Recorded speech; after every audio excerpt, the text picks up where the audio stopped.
ការសន្សំចំនួន3ដែលមនុស្សយើងភាគច្រើនមើលរំលងហើយអាចុងក្រោយគេនឹងមនុស្សភាគច្រើនគឺធ្វើអត់បានហើយក៏បានផលល្អជាងគេដែរឥឡូវខ្ញុំនិយាយពីការសន្សំមុនការសន្សំចង់និយាយថាការបង្កើនអ្វីមួយដើម្បីជាប្រយោជន៍ធ្វើឲ្យវាកើនឡើងសម្រាប់នៅពេលខាងមុខអញ្ចឹងការសន្សំចំណុចទី1ការសន្សំចំណេះដឹង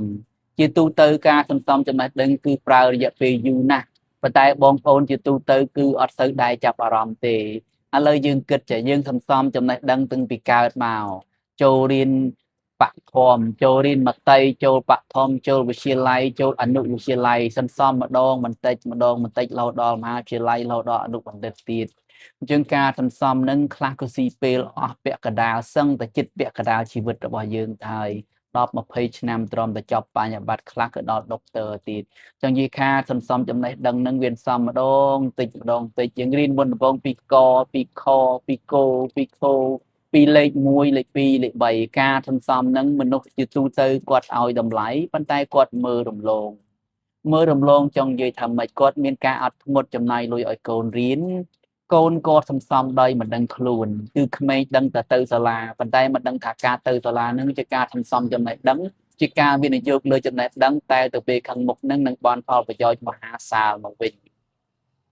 ការសន្សំបែបហ្នឹងវាប្រើរយៈពេលយូរណាស់ក្នុងការកសាងចំណេះដឹងទូទៅបន្ទាប់ពីចំណេះទូទៅហើយបានចូលមកជំនាញបន្ទាប់ពីចូលជំនាញហើយបានចាប់ផ្ដើមចេញទៅរកផលប្រយោជន៍គេហៅថារកការចំណូលពីការសន្សំនឹងមកវិញនឹងគឺការសន្សំទៅទៅនឹងការរៀនទូទៅការសន្សំទី2គេហៅថាការសន្សំជំនាញការសន្សំជំនាញជាទូទៅគឺបងប្អូនមិនសូវបានរៀននៅក្នុងសាលាទេប៉ុន្តែជារយៈពេលខ្លីៗដូចជាការរៀនជាងឧទាហរណ៍យើងរៀនធ្វើជាងទូរស័ព្ទយើងរៀនធ្វើជាងម៉ូតូយើងរៀនធ្វើជាងឡានការសន្សំនឹងក៏ប្រើរយៈពេលច្រើនឆ្នាំដែរទម្រាំតែជំនាញបើសិនជាយើងរៀនតែរយៈពេលខ្លីៗយើងអត់មានជំនាញទេព្រោះអីទាំងម៉ូតូទាំងឡានបច្ចេកវិទ្យាវាកាន់តែទំនើបទៅការសន្សំបែបនេះគេហៅថាការសន្សំរយៈពេលខ្លីឬក៏ការសិក្សារយៈពេលខ្លីដែលចំណាយពេល2 3 4ឆ្នាំទៅតាមការចាប់បានរបស់បងប្អូនការចាំបានរបស់អ្នកចេះចឹងទៅហើយការសន្សំចំណេះជំនាញវិញគឺវាអាស្រ័យទៅលើទីផ្សារទៀតបើសិនជាឥឡូវទីផ្សារសម្បូរឡានសម្បូរម៉ូតូឬក៏ទីផ្សារសម្បូរទូរស័ព្ទអញ្ចឹងបងប្អូនប្រកាសជាទៅរៀនជំនាញធ្វើទូរស័ព្ទហើយការរៀនជំនាញហ្នឹងគេហៅថាការសន្សំចំណេះដឹងតាមរយៈជំនាញអាការរយៈជំនាញនេះជួនកាលត្រូវប្រើពេលយូរដែរបើសិនជាបងប្អូនចង់រៀនវគ្គជំនាញហ្នឹងខ្ញុំណែនាំជាទូទៅកុំរៀននៅពេលដែលយើងមានគ្រូសាហើយព្រោះអីនៅកាលណាដែលយើងមានគ្រូសាហើយជាពេលដែលយើងរកចំណូលអត់ពេលដែលយើងរកជំនាញទៀតទេព្រោះអីបើសិនយើងគ្រូសាហើយយើងការហើយយើងត្រូវការរកចំណូលបើសិនជាយើងរកតែរកជំនាញយើងបាត់ចំណូលនៅក្នុងគ្រូសាតែកាលណាគ្រូសាបាត់ចំណូលគ្រូសាបាត់លុយបាត់កាក់អញ្ចឹងគ្រូសានឹងក៏មិនពិបាកនៅក្នុងការចុះសម្រុងពិបាកនៅក្នុងការរកសុភមង្គលដែរអញ្ចឹងការកសាងជំនាញគឺភាគច្រើនយើងធ្វើនៅពេលដែលយើងនៅលីវចំណាយពេល3 4ឆ្នាំ4 5ឆ្នាំដើម្បីកសាងជំនាញហ្នឹងទៅដល់ពេលដែលយើងមានជំនាញហើយយើងបើកក្នុងការប្រកបអាជីវកម្មយើងរកចំណូលបានយើងរៀបអាពាហ៍ពិពាហ៍ឬក៏យើងរៀបអាពាហ៍ពិពាហ៍ហើយយើងបើកជាអាជីវកម្មដោយសារយើងរៀនជំនាញហ្នឹងទៅអញ្ចឹងគឺចំណុចទី2ហ្នឹងដែលសំខាន់ជាងគេហើយពេលច្រើនបងប្អូនតែមិនដឹងថាហ្នឹងគឺការសន្សំទេតាមពិតគឺធាតុពិតចំណេះជំនាញហ្នឹងសិតតែជាការសន្សំរឿយប្រចាំថ្ងៃចំណុចចុងក្រោយគេគឺការសន្សំលុយពីទូទៅបងប្អូនគឺពិបាកបំផុតនៅក្នុងការសន្សំលុយដោយសារការរកលុយមិនសូវជាពិបាកប្រហែលទេប៉ុន្តែបើរឿងការសន្សំលុយគឺពិបាកមែនទែនសម្រាប់បងប្អូនភាគច្រើនពីព្រោះការសន្សំលុយវាពិបាកនៅក្នុងការឃើញអ្វីដែលគេជាទូទៅគិតថាបើទុកលុយខ្លាយជាអ្នកមានបើសន្សំលុយខ្លាយជាអ្នកមានគឺវាអត់អាចទៅរួចទេហើយម្នាក់ទៀតគេគិតជាច្រើនខ្លះទៀតគេគិតថាបើយើងសន្សំលុយអូតថាមួយថ្ងៃ20មួយខែ20រៀលមួយខែ30រៀលអញ្ចឹងសន្សំពេលណាឆ្នាំណានឹងបានលុយច្រើនប៉ុន្តែការសន្សំរបៀបនេះយើងត្រូវការពេលវេលាប៉ុន្តែមិនមែនរូបភាពនៅក្នុងការសន្សំនៅដដែ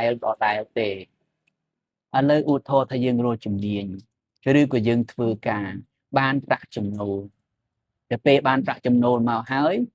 យើងដក20%នៅក្នុងការសន្សំ ការសន្សំពីការប្រាក់ខែអីចឹងទៅឬក៏យើងដក10% 20% នៃប្រាក់ចំណេញនៅក្នុងការធ្វើអាជីវកម្មឬក៏ការរកស៊ីប្រចាំថ្ងៃរបស់យើងអញ្ចឹងនៅពេលដែលយើងដក10ទៅ20%នឹងឯងកាលណាយើងធ្វើការប្រាក់ខែរបស់យើងគឺអត់នៅដដែលទេបើប្រាក់ខែយើងកើនការសន្សំរបស់យើងក៏វាកើនទៅតាមនឹងដែរបើប្រាក់ចំណេញរបស់យើងកើនការសន្សំក៏វាកើនទៅតាមនឹងដែរអញ្ចឹងទម្លាប់នៃការសន្សំថ្ងៃក្រោយក៏ជាឱកាសមួយនៅក្នុងការធ្វើអ្វីមួយដែរឥឡូវឧទាហរណ៍ចេះឧទាហរណ៍តែយើងសន្សំបាន$10,000ឬក៏$20,000ថ្ងៃក្រោយយើងមានលុយមានកាក់ហើយយើងឃើញឱកាសមួយនៅក្នុងការទិញអ្វីមួយឧទាហរណ៍ថាទិញដីគេត្រូវការលក់ដីបន្ទាន់ដីនៅទីតាំងល្អដីនៅជាកន្លែងមួយដែលមានតម្លៃធូរថ្លៃហើយនៅក្រោមទីផ្សារដែលគេបន្ទាន់ដែលគេអីនឹងគឺជាឱកាសដែលយើងយកការសន្សំលុយរបស់យើងនឹងឯងដើម្បីទិញដីនឹងបានហើយយើងមានឱកាសនៅក្នុងការបានប្រាក់ចំណេញអញ្ចឹងការសន្សំបែបនេះគឺភាគច្រើនគឺពិបាកណាស់សម្រាប់មនុស្សទូទៅដោយសារមនុស្សទូទៅគិតថាបើសន្សំម្ដងតិចកាលណាសល់លុយច្រើនកាលណាបានធ្វើនឹងមាន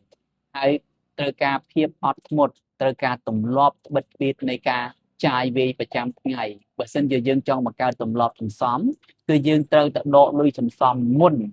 ជាងការចំណាយរបស់យើងឧទាហរណ៍ថាយើងបានប្រាក់ខែ$200បើយើងចង់សន្សំ20%អញ្ចឹងយើងដក$40ឲ្យហើយដកទុកឲ្យហើយអញ្ចឹងទៅហើយចាំយើងយកអាលុយសល់យើងមកចំណាយការធ្វើបែបហ្នឹងបានទៅរួចប៉ុន្តែបើសិនជាបងប្អូនចាយរួចហើយបានប្រាក់ខែមកហើយចាយរួចហើយចាំឲ្យសល់ចាំទុកអានឹងការទម្លាប់បែបហ្នឹងគឺអត់អាចធ្វើទៅរួចទេគឺយើងត្រូវដកសន្សំជាលើកទី1ជាដំបូងគេអស់នៅក្នុងការធ្វើអ្វីមួយ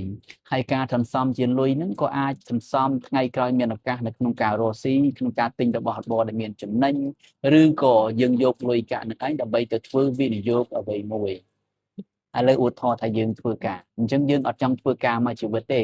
យើងធ្វើការដើម្បីយកជំនាញកន្លែងហ្នឹងថ្ងៃក្រោយយើងចង់បើកពេលដែលយើងមានលុយមានកាក់ដែលយើងសំបានច្រើនទៅយើងយកលុយយកកាក់ហ្នឹងចង់បើកជាអាជីវកម្ម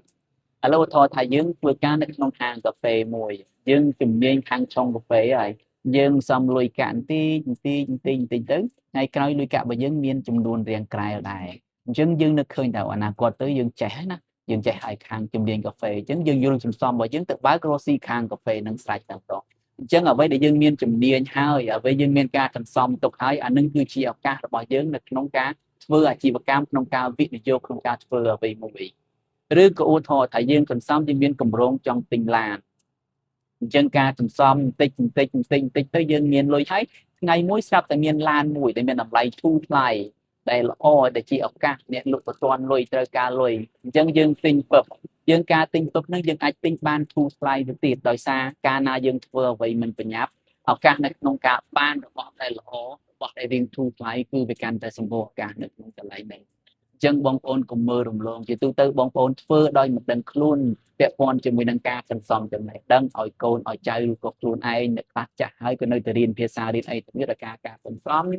ឬក៏អ្នកខ្លះគាត់ទៅរៀនជំនាញថែមប៉ុន្តែគាត់អត់បានដឹងថាការរៀនជំនាញថែមហ្នឹងគឺជាការសន្សំជំនាញដើម្បីបង្កើនប្រាក់ចំណូលទៅថ្ងៃក្រោយគឺគាត់ធ្វើអញ្ចឹងគាត់គិតដោយអូតូម៉ាទិកប៉ុន្តែគាត់អត់ដឹងថាហ្នឹងគឺជាការសន្សំមួយដែរទេមួយទៀតការសន្សំលុយកាក់ក៏ជារឿងមួយដែលទីទូទៅបងប្អូនគឺពិបាកធ្វើណាស់ដោយសារម្នាក់គាត់ចាយហើយបែរគាត់សន្សំក្រោយអញ្ចឹងអានឹងគឺជារឿងដែលពិបាកមែនទែនការសន្សំជាទូទៅបើយើងបើកកុងតែធនាគារមួយមកយើងបានប្រាក់ខែដាក់ចូលធនាគារ$20ឬក៏$30យើងគិតថា10-20%ហើយទុកចោលអញ្ចឹងទៅទុកឲ្យវាកើតកូនកើតការតិចតួចទៅប៉ុន្តែថ្ងៃក្រោយយើងនឹងមានឱកាសយកអានឹងយកមកប្រើប្រាស់បាទនឹងគឺជាគំនិតទាំង3នៃការសន្សំបាទអរគុណច្រើន